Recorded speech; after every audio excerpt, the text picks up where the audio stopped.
Hello friends, स्वागत है आपका पैराडॉक्स बीएससीबी के इस चैनल पे। मैं हूं वतन राज और आज आप लोगों के सामने लेकर उपस्थित हुए हैं फिर से आपके अपने यूट्यूब चैनल पे मैथ का सॉल्यूशन यानी गणित का जो आपका सेंटअप एग्जाम हुआ है यानी टेस्ट एग्जाम कहिए, गणित का टेस्ट एग्जाम कहिए या सेंटअप एग्जाम कहिए, जो कहिए उसका सॉल्यूशन लेकर आपके सामने उपस्थित हुआ हूं। यानी गणित का एग्जाम आपका हो चुका है, उसका सॉल्यूशन लेकर आपके सामने उपस्थित हुआ हूं। इससे पहले हमने साइंस का सॉल्यूशन लेकर आया था जिसमें ऑब्जेक्टिव के साथ साथ सब्जेक्टिव का भी सॉल्यूशन दिया था, यानी दीर्घ उत्तरीय, लघु उत्तरीय और ऑब्जेक्टिव वस्तुनिष्ठ प्रश्न सारे का सॉल्यूशन अलग अलग वीडियो में हम आपको बनाकर दिए हैं। फिजिक्स, केमिस्ट्री, बायो का आप देख सकते हैं, बहुत ही छोटा वीडियो है और बहुत ही मजेदार है।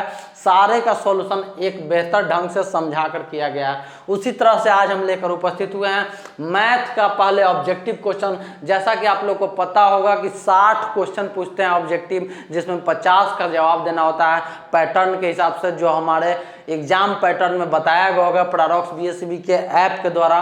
तो आते हैं, हम लोग स्टार्ट करते हैं और पहला क्वेश्चन देखते हैं। तो पहला क्वेश्चन है, यदि a बराबर 3 के पावर 4 इंटू 5 के पावर 3 तथा b बराबर 3 के स्क्वायर इंटू 5 के 2 तो मौसा ए बी ज्ञात करें। मौसा होता है HCF, highest common factor. Highest common factor कहने का मतलब है कि इन दोनों में जैसे 3 का पावर है, ये भी 3 का पावर है, दोनों में कॉमन कौन है? तो 3 का पावर 2 सबसे हाईएस्ट कॉमन है। इस दोनों में हाईएस्ट कॉमन क्या आता है? 5 के पावर 2। तो 5 इंटू 5 यानी 25, यहाँ पे 9, 3 इंटू 3 9, 25 9 है 225। A option A. फटाफट करते हैं, टाइम नहीं गंवाते हैं, बहुत लेंदी वीडियो हो जाएगा अगर पूरे हम सॉल्यूशन देते रहें समझा कर, बहुत ज़्यादा टाइम लग जाएगा। इसलिए जल्दी जल्दी देखते जाइए, आंसर मिलाते जाइए। 0.43 को P/Q के रूप में कैसे निरूपित किया जाता है? तो इसको बनाया जाता है, आपको पता है रेकरिंग है, रेकरिंग हटाने पर 43 वही रिपीट होते रहता है। तो आप समझ सकते हैं इसका आंसर होगा आपका बी, 43/99। 100 से गुना करने पर आप समझ सकते हैं, देख सकते हैं। 2 का भी।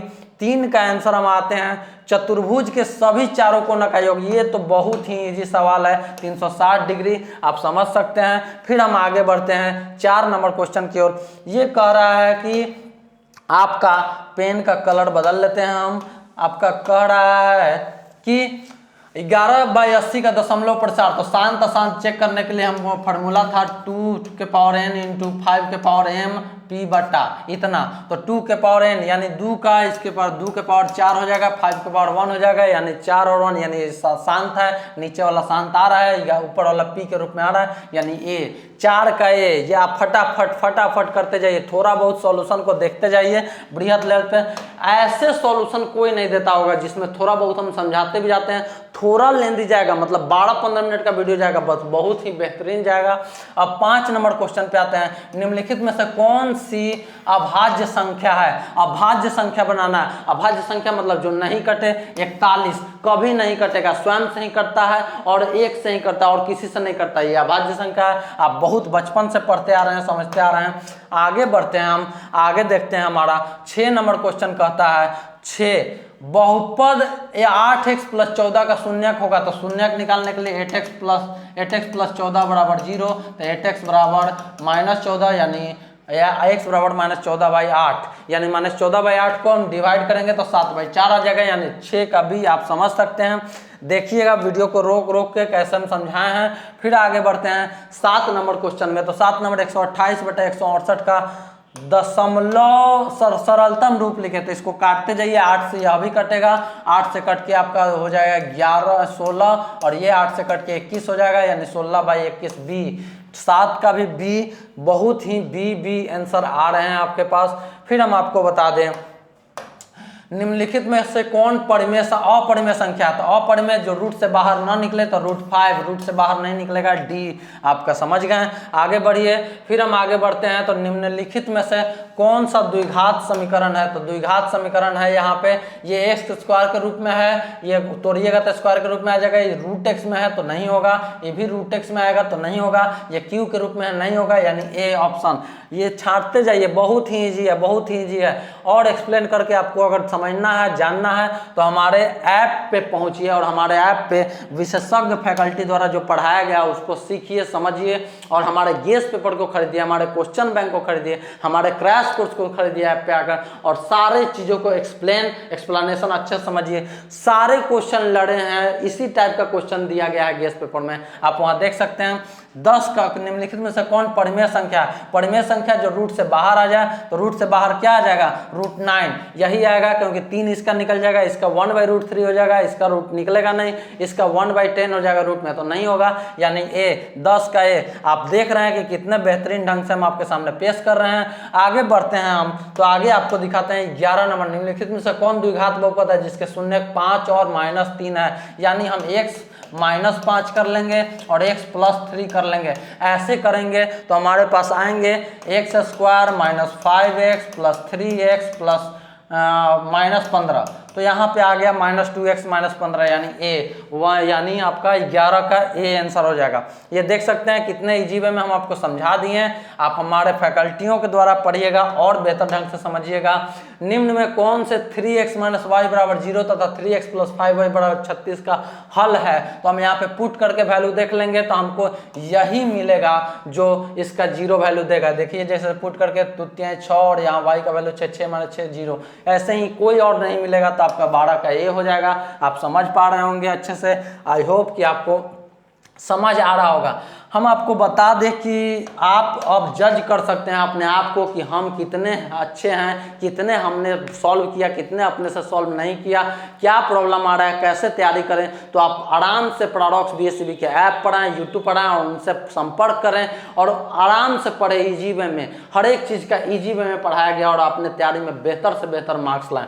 साथ साथ बहुपद x² -15x + 56 का घात होगा। घात क्या होता है? उसका पावर होता है। पावर कितना है? 2, यानी 2 सबसे ज़्यादा पावर 2 का है, यानी x² का है, यानी 2 यानी b, यानी 13 का b हो जाएगा। आगे बढ़ते हैं हम लोग 14 में आते हैं, तो 14 का आपका होगा।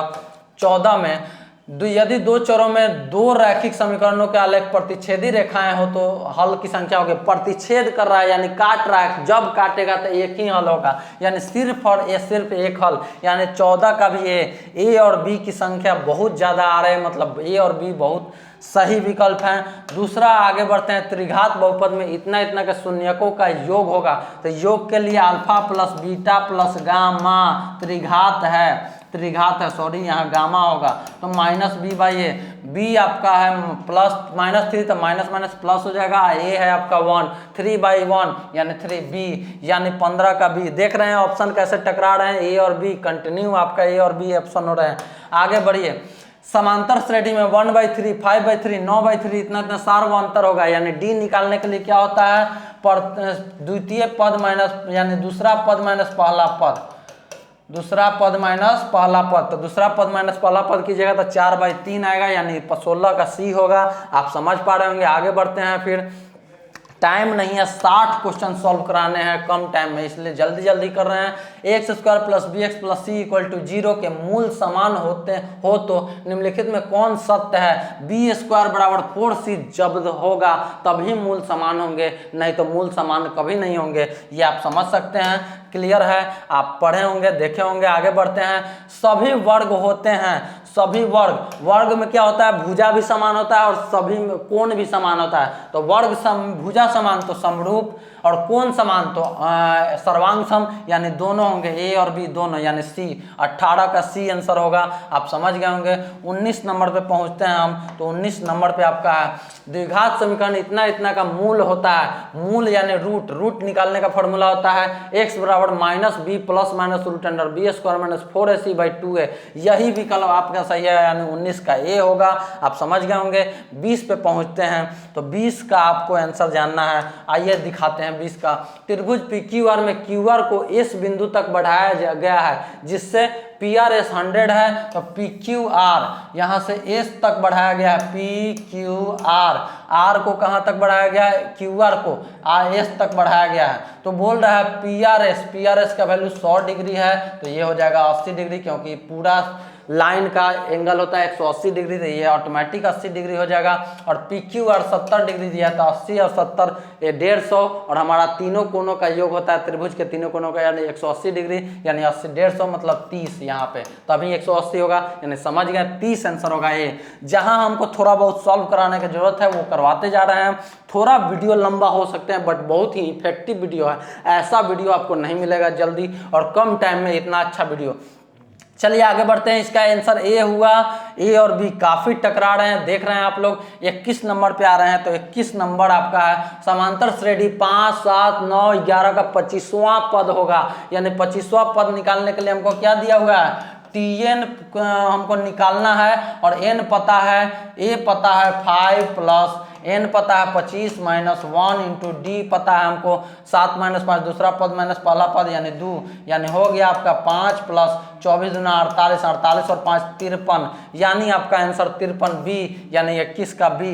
आप देख पा रहे हैं कि हम थोड़ा बहुत फॉर्मूला बताते हुए आपको सॉल्व करवा रहे हैं। फिर आगे बढ़ते हैं। बिंदु 8 0 का स्थिति होगा, 8 x पद x एक्सिस पर और 0 y एक्सिस, यानी y एक्सिस पे कोई वैल्यू नहीं, यानी x एक्सिस पर वैल्यू है, यानी x अक्ष पर होगा, यानी C 22 का C। आप देख पा रहे हैं खटाखट मिलाते जाइए एकदम फटाफट। समांतर श्रेणी में 21, 18, 15 का कौन सा पद 0 होगा, यानी लास्ट पद पूछ रहा है, यानी nवां पद हमसे पूछ रहा है, यानी हमारे पास दिया हुआ है nवां पद दिया हुआ है, कौन सा पद होगा, यानी कौन सा पद n टर्म पूछ रहा है, यानी TN हमको दिया हुआ है 21, हमारे पास ये हो जाएगा डिफरेंस हो जाएगा, यानी कॉमन डिफरेंस सर्वांतर हो जाएगा हमारा कितना -3, और हमारा हो जाएगा यहाँ पे a कितना 0, तो 0 अगर यहाँ हमारा ये हो जाएगा तो n-1 इंटू 3, तो आ जाएगा 21 यहाँ से, क्योंकि घटते हुए बढ़ते हुए क्रम में अंतिम पद ये है तो बढ़ते हुए जाएगा, तो अंतिम पद से इधर से हम करेंगे रिवर्स, तो हमारा 3 आएगा 3n-3, यानी इधर आएगा 24, n का वैल्यू क्या हो जाएगा 8, अगर 8 आ जाएगा। समझ रहे हैं आप, बढ़िया से बेहतरीन ढंग से समझे होंगे।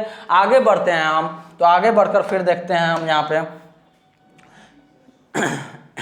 अगर हम यहाँ पे nवां पद 21 यानी a अगर 21 लिए रहते हैं तो वहाँ पे -3 होता, तब भी वैल्यू आपका सेम आता।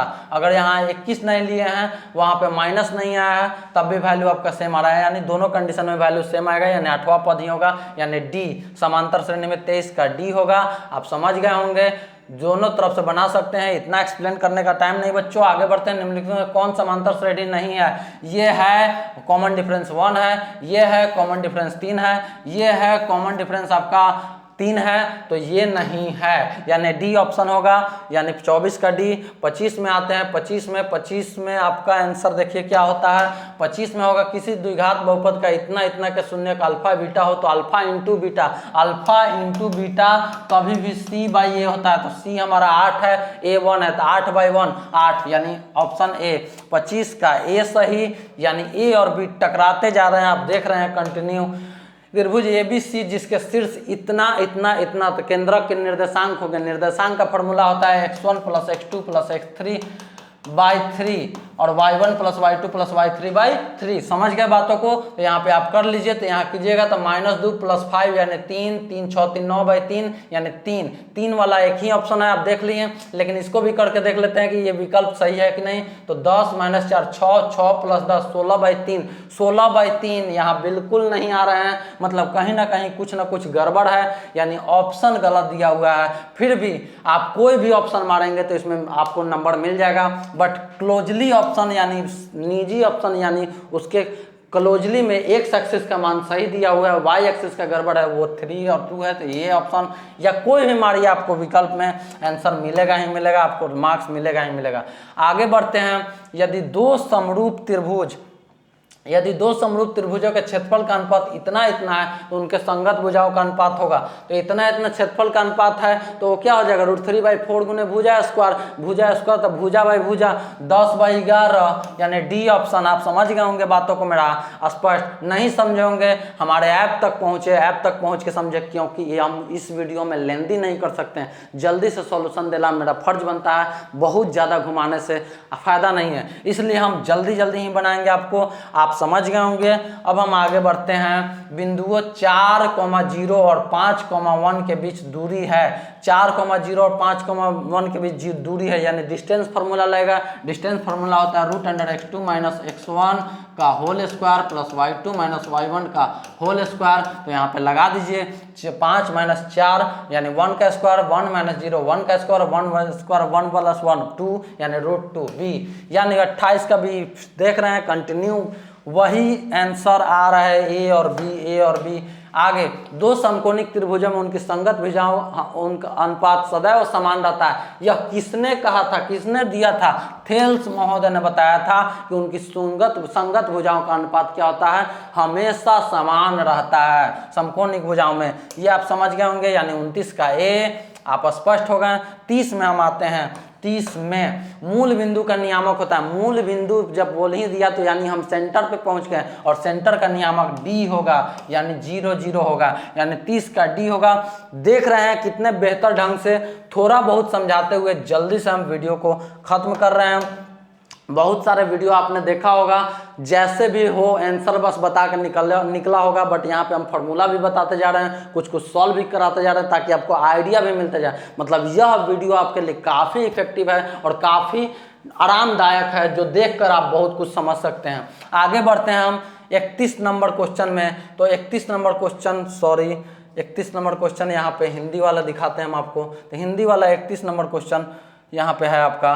तो यदि पी क्यू आर में पी क्यू इतना है, क्यू आर इतना है और आर पी इतना है, तो कौन पी का वैल्यू बताएं।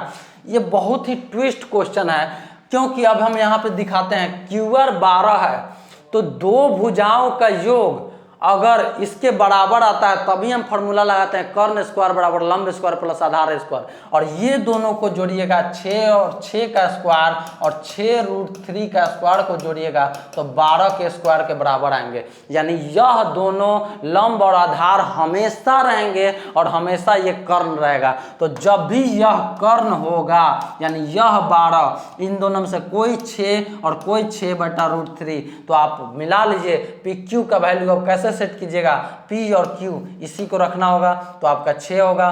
क्यू आर का वैल्यू आपका 12 है, यानी इसको यहाँ पे Q रखना होगा, यहाँ पे P रखना होगा, तभी वैल्यू होगा 12 होगा। और RP का वैल्यू यहाँ पे 6√3 होगा। यानी तभी पॉसिबल है जब कोण P समकोण हो, कोण P ही समकोण होगा तभी यह पॉसिबल है, नहीं तो अन्यथा कभी पॉसिबल नहीं है। इसका मतलब कोण P 90 डिग्री के बराबर है। बहुत ही ट्विस्ट क्वेश्चन है, ऐसा क्वेश्चन 10th लेवल का नहीं माना जाता है। ये एग्जाम कॉम्पिटिटिव एग्जाम लेवल का क्वेश्चन है, बट यहाँ पे डाला हुआ है। समझिए आपके माइंड को कितना जज किया जा रहा है, मेंटल एबिलिटी वाला क्वेश्चन है आपका। तो समझ सकते हैं सी आंसर होगा इसका। बहुत ही टफ क्वेश्चन है, हर लोगों से नहीं बन पाएगा। तो देख पा रहे होंगे आप, तो 31 का सी हो गया। 32 पे हम लोग आते हैं, आगे बढ़ते हैं, अपने गाड़ी को आगे बढ़ाते हैं। फिर देखते हैं हम लोग, यदि बिंदु इतना इतना इतना को मिलाने वाले रेखाखंड के मध्य बिंदु की इतना इतना हो तो अल्फा ए का मान बताना है, यानी मध्य बिंदु। तो x1 + x2/2 y1 + y2/2 यही होता है। तो मिलाइए, यहाँ पे हमको तो निकालना है y1 + y2, क्योंकि a का वैल्यू चाहिए। तो a + 4 यानी 2a + 4, 2 कॉमन ले लेंगे तो a + 2, 2 से 2 कट जाएगा यहाँ पे, क्योंकि हम क्या लिखेंगे a + 4/2 बराबर 1, क्योंकि यहाँ पे y का निर्देशांक क्या है 1 है। तो यहाँ पे 2 कॉमन आ जाएगा तो a + 2/2, 2 से 2 कट गया 1, a + 2 बराबर 1, यानी 1 - 2, यानी a बराबर क्या हो जाएगा -1, यानी सी ऑप्शन। जल्दी से और हमको सॉल्व करना होगा, बहुत टाइम लग जा रहा है, जल्दी जल्दी। और कंसेप्ट सिखाना होगा, यानी कंसेप्ट आपको अगर सीखना है थोड़ा बहुत टाइम आपको देना पड़ेगा बच्चों। यानी यहाँ पे आप सीख भी रहे हैं कि कैसे निकालेंगे, कैसे हमारा मध्य बिंदु का मान होता है, क्या फॉर्मूला होता है, साथ साथ कैसे निकाला गया, ये सारे चीज़ को सीख रहे हैं। तो आप 33 में पहुँच चुके हैं। इसी प्रकार से, इसी बेहतरीन ढंग से हमारा प्लेटफॉर्म पर पढ़ाया भी जाता है, समझाया भी जाता है। साथ साथ हम बता दें कि हमारा प्राडॉक्स BSCB बहुत ही अलग टाइप का सेक्शन में बांट के 600 पेपर का लेकर आया है आपके सामने उपस्थित। तो देख सकते हैं, आप जाकर विजिट कीजिए। फिर देखते हैं हम लोग त्रिभुज एबीसी में डी अगर समानांतर है बीसी के तो एडी बटा डीबी बराबर 1.5/3 है। ये थेल से आप देख सकते हैं कि ये अगर समानांतर होता है इसका मतलब ये दोनों भुजाओं का इक्वल टू ये दोनों भुजा, तो ए बटा ई सी ये अगर 1 है तो ये ऑटोमेटिक 2 होगा, क्योंकि 1.5/3 2 1/2, तो ये भी 1/2 होना चाहिए। यानी इसका इसी का वैल्यू कभी भी होगा तो 2 आना चाहिए, यानी ए 33 का ए। देख रहे हैं आप, कंटिन्यू हम समझा रहे हैं, एक्सप्लेन कर रहे हैं, बहुत ही अंदर से इफर्ट लगाना पड़ता है बच्चों, तब जाके इतने बेहतर ढंग से मिलते हैं। अगर आप इस वीडियो को देख रहे हैं, आप समझ रहे हैं, तो अपने सारे स्टूडेंट्स, अपने सारे दोस्तों को शेयर कीजिए, क्योंकि और भी वीडियो जो मिलते होंगे आप देखते होंगे कितना इफेक्टिव होगा, और यह वीडियो आपके लिए कितना इफेक्टिव है। कम टाइम में बहुत ही कंटेंट आपके सामने उपस्थित कर रहा है, सारे चीज़ को एक्सप्लेन कर रहा है। आगे बढ़िए, यदि cos थीटा बराबर 5/13 तो cosec थीटा बराबर क्या होगा? तो cosec थीटा क्या होता है? साइन थीटा का उल्टा होता है, और cos थीटा का वैल्यू दिया है, तो cos थीटा का वैल्यू दिया है, यानी हमको दिया है आधार बटा कर्ण। आधार मालूम है, कर्ण मालूम है, तो लंब निकल जाएगा, लंब आ जाएगा आपका 12। जब लंब आ जाएगा तो साइन थीटा का वैल्यू क्या हो जाएगा? लंब बटा कर्ण, तो 12/13, और साइन थीटा का जस्ट अपोजिट होता है cosec थीटा, तो 13/12, यानी ए ऑप्शन 34 का है। देख रहे हैं कंटिन्यू टकरा रहा है आपका ए और बी ऑप्शन, आप देख पा रहे हैं। हम आ गए 35 में, जल्दी जल्दी हम आपके सामने पहुंच रहे हैं 60 के करीब। यदि एक 12 मीटर ऊंचे खंभे की छाया पृथ्वी पर 4√3 मीटर लंबी है तो सूर्य का उन्नयन कोण बनेगा, यानी यह खंभा है, यह छाया बन रहा है, तो बोल रहा है कि ये कोण का मान बताइए। ये कोण का मान बताने के लिए ये लंब हो गया आपका, ये हो गया आपका 4√3, यानी पृथ्वी पर छाया बन रहा है। अब इसको जब निकालिएगा tan थीटा से, तो tan थीटा से आपका हो जाएगा लंब बटा आधार, यानी 12/4√3, 4×3 यानी tan 60 डिग्री का वैल्यू हो जाएगा, यानी tan 60 डिग्री का मान, यानी बी ऑप्शन सही रहेगा, यानी 35 का बी। आप देख पा रहे हैं कि बिल्कुल सही होगा ऑप्शन। आप मिलाते चलिए, आप देख लीजिए। ये बहुत ही इजी सवाल है, बट काफ़ी जगह पे पूछ चुका है और बहुत ही अच्छा सवाल है। 1 + tan स्क्वायर थीटा किसके बराबर होता है? तो हम जानते हैं sec square theta minus tan square theta बराबर 1, तो 1 - tan स्क्वायर थीटा उधर जाएगा तो sec स्क्वायर थीटा के बराबर होगा, यानी बी, यानी 36 का बी। आप समझ गए होंगे। आगे 37 नंबर में आइए, 37 नंबर को देखिए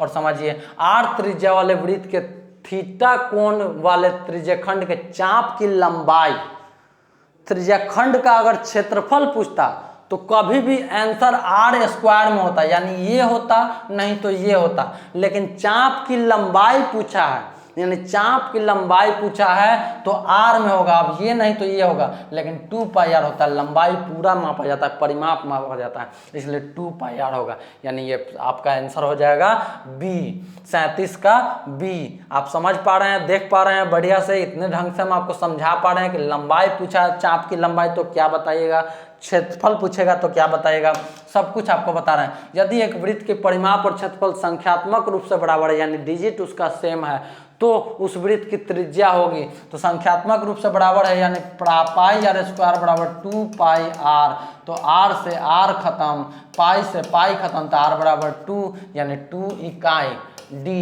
डी ऑप्शन सही है, यानी समझ पा रहे होंगे आप, देख पा रहे होंगे आप। अब आपको नेक्स्ट क्वेश्चन दिखाते हैं हम आपको। 39 नंबर, यदि a बराबर 30 डिग्री तो sign A into cos A. हम जानते हैं कॉसे के, साइन ए इंटू कॉसे के ऐसे ही रिवर्स होकर 1 आंसर देता है। अगर वैल्यू भी रखिएगा तो रिवर्स होकर 1 देगा, क्योंकि ये फॉर्मूला ही है, साइन का उल्टा ही होता है कॉसे के, तो दोनों कट जाएगा, आ जाएगा आपका 1, तो 1 ही होगा।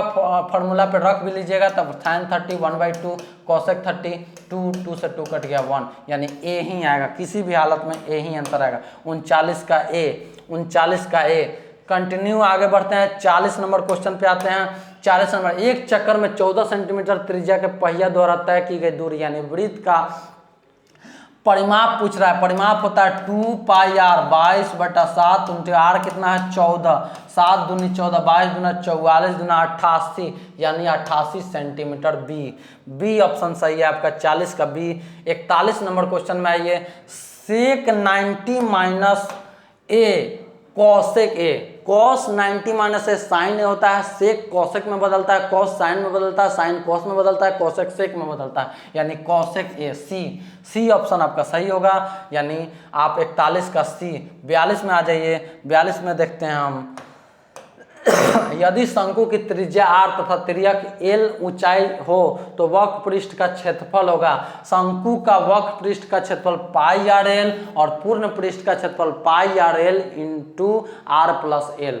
तो ये वक्र पृष्ठ का क्षेत्रफल है, यानी पाई आर एल होगा। बी ऑप्शन यानी 42 का बी। आप देख पा रहे हैं कितने बेहतरीन ढंग से आपके सामने लेकर आए हैं हम। आगे बढ़े, निम्नलिखित में कौन 1/2 के बराबर है? साइन 30 डिग्री का वैल्यू 1/2 के बराबर होता है। तो साइन 30 डिग्री आप चार्ट में देखे होंगे, हमारे विशेषज्ञ द्वारा जब जाइएगा वो वहाँ पे पूरक कोण का जो एंगल बताए होंगे वहाँ पे आपको समझ में आया होगा। फिर आगे बढ़ते हैं हम, तो डी हो गया 43 का। 44 में बढ़ते हैं। 44 दो बेलन के त्रिज्याओं, दो बेलन की त्रिज्याओं का अनुपात 2:3 है और उनकी ऊंचाइयों का अनुपात 3:2 है, तो उनके आयतनों का अनुपात होगा, यानी त्रिज्या का अनुपात दिया है। मानते हैं R1 त्रिज्या बराबर 2K, R2 त्रिज्या बराबर 3K और यहाँ पे H1 बराबर 3K और H2 बराबर 2K। अब यहाँ पे रख दीजिए आयतन का, तो क्या हो जाता है 1/3 pi r square h. Pi pi cut जाएंगे, 1/3 कट जाएंगे, यानी आर स्क्वायर का वैल्यू क्या है? R1 का स्क्वायर 4K स्क्वायर और H का स्क्वायर क्या है? H1 क्या है? 3K। इधर करिएगा तो क्या आ जाएगा? R2 क्या है? 9K स्क्वायर और H2 क्या है? 2K। K से K सब खत्म हो जाएंगे। यहाँ पे 3 3 9, यहाँ पे 2 दूना 4 यानी 2/3 यानी 2:3 के रेशियो में डी आएगा। आप वहाँ पे बना के रेशियो में डिवाइड करके देख सकते हैं, आपका यही आंसर आएगा। फटाफट हम आपको सॉल्यूशन दे रहे हैं, फटाफट सॉल्यूशन। आगे बढ़ते हैं हम। 45 नंबर जब आते हैं तो हमें देखते हैं कि यदि वृत्त की जीवा की लंबाई वृत्त की त्रिज्या के बराबर हो तो जीवा द्वारा केंद्र पर बनाया गया कोण बराबर होता है। वृत्त की लंबाई अगर त्रिज्या के बराबर ही हो जाए तो वह जो वृत्त के अंदर जो बनेगा वो समबाहु बन जाएगा। देखिए हम दिखाते हैं यहाँ पे सेंटर है, ये त्रिज्या है और वृत्त का चाप अगर ये है तो मान लीजिए ये त्रिज्या भी यहाँ से हो गया, ये त्रिज्या भी हो गया। जब ये बराबर है और बोल रहा है कि त्रिज्या के बराबर उसका चाप की लंबाई है, यानी जीवा है, तो जीवा है, तो यह भी बराबर यानी समबाहु त्रिभुज में कोण का मान होता है 60 डिग्री। किसी भी कोण का मान होता है समबाहु त्रिभुज में 60 डिग्री, यानी बी ऑप्शन सही है। समझ गए आप क्लियर ढंग से? अब आगे बढ़ते हैं 45 का बी। 46 पे आते हैं तो 46 बोल रहा है कि जब दो सिक्के उछाले जाते हैं तो दो चित आने की प्रायिकता क्या होगी? दो चित आना है, चित आने का प्रायिकता क्या होगा? तो आप देखिए चित आने का पट मतलब टेल हेड यानी हेड आने का प्रायिकता आपका प्रोबेबिलिटी यानी सैंपल इवेंट। और आपका सैंपल कितना बनेगा? तो 4 सैंपल बनेगा, NS नंबर ऑफ सैंपल 4 बनेगा, H टेल H और टेल 4 बनेगा। और इसमें आपका इवेंट कितना हुआ? 1, तो 1/4 हो जाएगा। P बराबर NE/NS नंबर ऑफ इवेंट 1 है और 4 NS है, सैंपल है, तो 1/4 यानी बी ऑप्शन सही है, यानी 46 का बी हो जाएगा। आप कंटिन्यू देख पा रहे हैं कि बी और ए को लड़ाई हो रहा है, कंटिन्यू आ रहा है, कंटिन्यू बी और ए ऑप्शन ही सही हो रहा है, यानी कोई तुक्का भी मारेगा तो उसका बहुत सारा आंसर सही हो सकता है। PA और PB ओ केंद्र वाले वृत्त की स्पर्श रेखाएं हैं। यदि AP 30 डिग्री तो AOB बताना है, यानी यह कोई वृत्त है, इससे PA और PB यानी ये P है, ये A है, ये B है, ये सेंटर O है। तो बोल रहा है कि ये वृत्त, ये त्रिज्या, तो अब बोल रहा है कि ये जो सेंटर से होता है तो ये क्या बोल रहा है? APO यानी ये आपका 30 डिग्री है। APO ये आपका 30 डिग्री है, ये आपका 30 डिग्री है। तो पूछ रहा है कि AOB का वैल्यू बताएं, यानी ये 30 डिग्री है तो इसका हाफ होता है, यानी ये दोनों अगर ये 60 डिग्री होगा तो ये दोनों 15-15 डिग्री हैं। यानी क्या पूछा है आपसे? APO यानी ये सॉरी आपसे गलत हो गया। यहाँ पे पूछा है PAB APO पूछा था, ये 30 डिग्री है, यानी हमको बताया गया है कि AOB का वैल्यू जो इसका एंगल होगा ये दोनों के एंगल के बराबर होगा, तो ये 30 डिग्री, तो ये भी 30 डिग्री, PA बराबर PB स्पर्श रेखा से, तो ये 60 डिग्री होगा ऑटोमेटिक, यानी ये आपका हो जाएगा A, 47 का A। फटाफट देख पा रहे हैं, आगे बढ़िए। 47 47 47 47 के बाद 45 कैसे हो गया, सॉरी 47 के बाद 45 कैसे हो गया, ये तो आपको हम बता चुके हैं,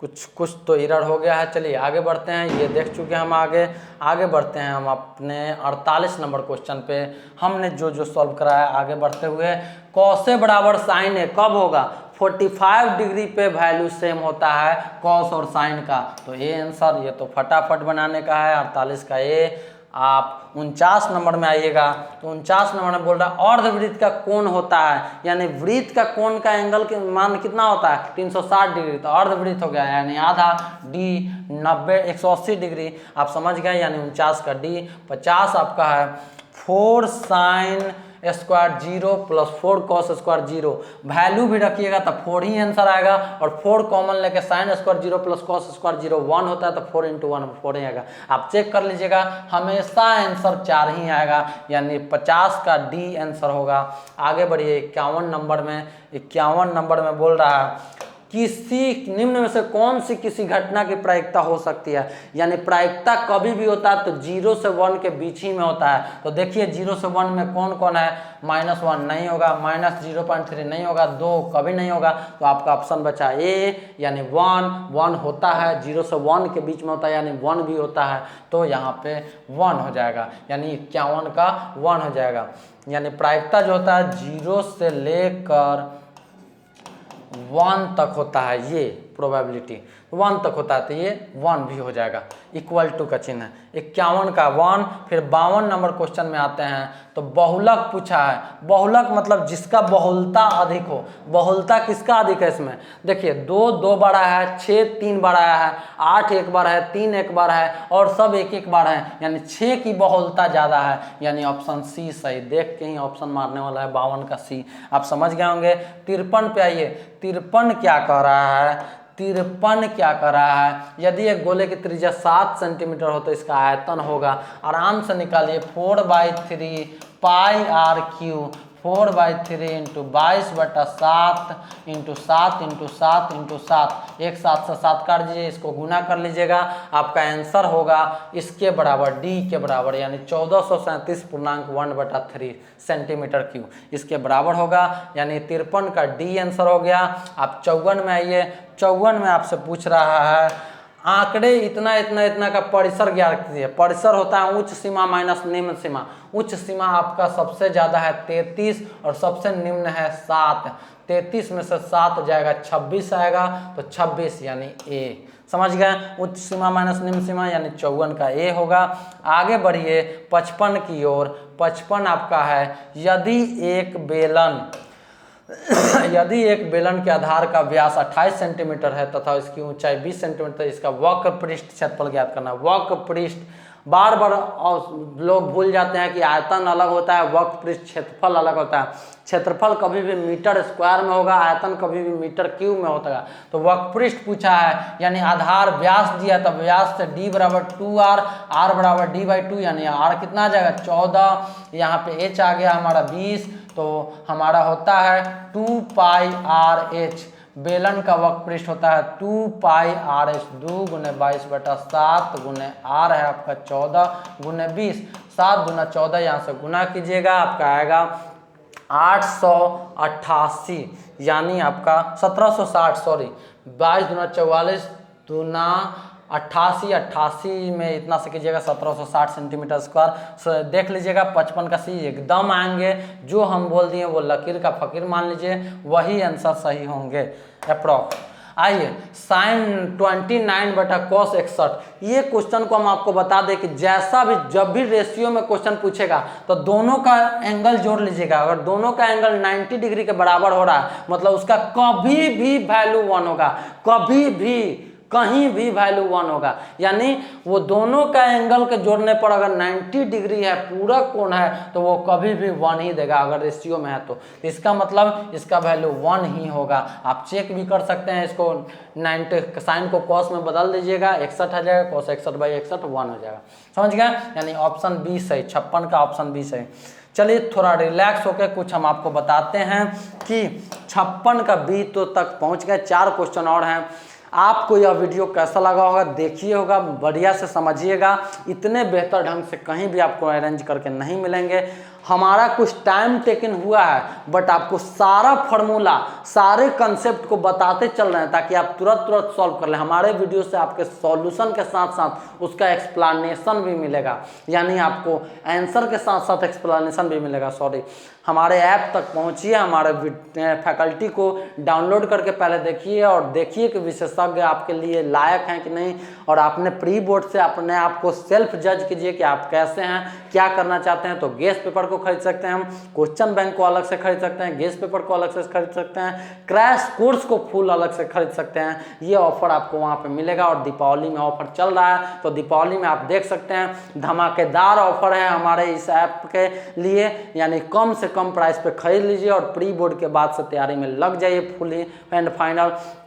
साथ साथ आपको यह भी इंफॉर्मेशन दे दें कि जो क्वेश्चन आ रहे हैं वो बोर्ड ऑफिस के द्वारा आ रहे हैं, जो पेपर आ रहे हैं वो बोर्ड ऑफिस के द्वारा आ रहे हैं, यानी यहाँ कहीं ना कहीं कुछ ट्विस्ट है।